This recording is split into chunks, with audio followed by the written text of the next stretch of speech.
Welcome to Cheat Confessions. Let's get started with today's story. She gave me an STD and a middle finger in the same week. I gave her back exactly one thing.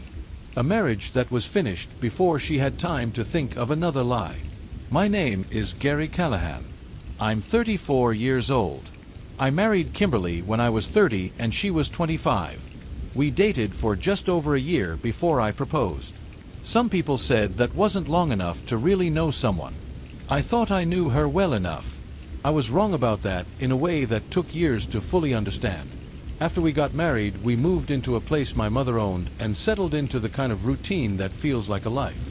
I was genuinely happy. I had no reason to think anything was wrong. Then one day, Kimberly mentioned her phone was giving her trouble. Freezing, draining fast, apps crashing.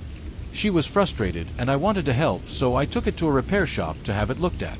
The technician told me the repair would cost nearly as much as a new phone. That didn't make sense to me. If I was spending that much, I might as well get her something better. I liked the idea of surprising her. So I bought her a new phone. Before handing the old one over for the file transfer, I scrolled through it one final time to make sure everything important was backed up. Photos, contacts, messages, standard stuff. That's when I saw the folder. It was hidden, not visible among the regular files, deliberately tucked away where a quick scroll would miss it. My gut told me to open it. Inside was a dating app. I stood there in that repair shop and stared at it for a moment. Then I opened it. The messages were extensive. Not just recent ones. Conversations going back months. Back to when we were still dating. Different men. Different conversations. But the same pattern in all of them. Flirting, explicit exchanges, and the specific warmth of a woman who was invested in the attention she was receiving. She had been doing this before we were married. She had been doing it the entire time. I took screenshots of everything. Names, dates, the most explicit conversations. If she tried to lie her way out later, I would have everything I needed. Then I handed the phone to the technician and said, "Go ahead with the transfer." I drove home with a new phone in the passenger seat and a completely different marriage in my head than the one I had left the house with that morning. By the time I walked through the door, I had decided how I was going to handle it. I handed her the phone with a small smile. Watched her face light up. She wrapped her arms around me and pressed a kiss to my cheek. "Oh my God, babe. You didn't have to." I let her enjoy it for about 10 seconds. Then I told her I had gone through the old phone before the transfer. That I had seen the dating app. That I had read the messages. Her smile disappeared immediately. She said, "Excuse me?" I said, "I saw it, Kimberly. I saw the conversations. You've been talking to other men. Some of those messages go back to before we were married." She stared at me for a moment. I could see her working through her options. Then she chose the one I had expected. "You went through my phone.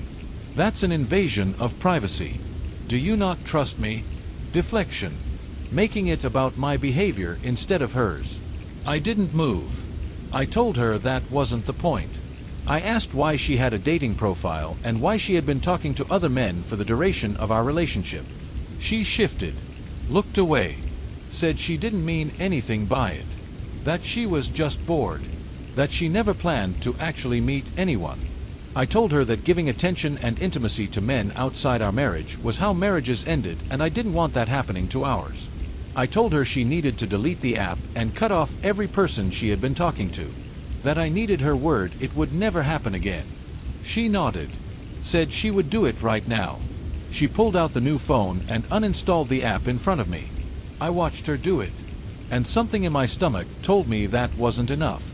That I was watching a performance rather than a turning point. That the woman who had hidden a dating app in a disguised folder for months was capable of doing it again somewhere I wouldn't find it. But I told myself to trust her. That was the choice I made. I would spend the next 8 months understanding exactly what that choice had cost me. For 8 months I worked very hard at believing her. Not in a passive way. It was active, deliberate work. Every time her phone buzzed and my stomach tightened, I told myself not to ask who it was. Every time she came home later than expected, and I felt the familiar unease, I told myself it was traffic, or a colleague, or any of the dozen ordinary explanations that exist for a person coming home late. I didn't want to be the husband who suffocated his wife with suspicion. I didn't want to be the man who couldn't let something go. She had deleted the app in front of me. She had promised it was over. I chose to take that at face value because the alternative, that she was still lying, was something I wasn't ready to accept. So I let it go. Or I tried to. The truth is that I never fully let it go. It sat in the back of my mind like a persistent low sound that you eventually stop hearing consciously, but that never actually stops. I told myself the discomfort was just paranoia. That the longer things were normal, the more the paranoia would fade. Things were mostly normal. Normal enough that I stopped watching as closely. Normal enough that she had room to operate. I understand now that the 8 months she spent appearing to be faithful were also the 8 months she spent getting better at hiding what she was doing. She hadn't stopped. She had just moved to somewhere I hadn't looked. Then one morning I woke up and my body told me something my mind had been refusing to accept. There was a burning sensation I had never experienced before. By evening, it had gotten considerably worse. By the following morning, it was accompanied by other symptoms that I won't describe in full detail, but that I understood with a cold, specific certainty were not the result of anything I had done. I went to the hospital the next day. The doctor ran tests and then sat down across from me. He said, "These infections are only transmitted through sexual contact." I sat there and nodded. I already knew what that meant. And I already knew exactly what I was going to do. I drove home from the hospital in the specific days of a man who has just had his last remaining doubt removed. There was no longer any version of this that required me to be uncertain. The doctor's words had closed every door that might have led to an alternative explanation. My wife had slept with someone else. That was the medical and factual reality of my situation. There was no ambiguity left to navigate. That night, I lay beside her in bed, staring at the ceiling while she slept next to me, and I thought about what the morning needed to look like. I got up before her, made coffee, sat at the kitchen table, and waited. She came in a few minutes later, kissed me on the cheek in the casual way of someone who has no idea what is coming. I let her pour her coffee, let her sit down, let her take the first sip. Then I asked her directly, "Kim, have you been with anyone else?" The shift in her expression was immediate and dramatic. Her face twisted into what appeared to be genuine offense. "Excuse me, what kind of question is that?" "A straightforward one," I said. "Have you been with another man?" The offense escalated into anger. "I cannot believe this. Are you seriously accusing me of cheating? After everything?" I interrupted her. "Did you cut off the men from the dating app like you promised?" That was when she exploded. Said I was exhausting. Said I didn't trust her. Said it was ridiculous, and she had told me she deleted everything, and she couldn't keep having this conversation with someone who refused to believe her. I waited for her to finish. Then I told her to hand me her phone. She pulled it back toward her body. Said it was an invasion of her privacy. I told her then we could go to the hospital together and get tested. She folded her arms. Said she didn't have to prove anything to me. That was all I needed. I let my shoulders relax. Made it look like I was backing down. The moment she turned her head, I reached across the table and grabbed the phone from her hands. Pressed it against her face to unlock it before she could react. She screamed and grabbed at my arms. But the screen was already lit up. She never stopped. That was what the phone confirmed. Not a recent slip. Not a moment of weakness after months of faithfulness. A continuous, uninterrupted pattern that had run parallel to our marriage from almost the beginning. Messages with multiple men. Some recent, some stretching back months. Explicit conversations. Plans to meet. Miss you texts sent from the bed we shared.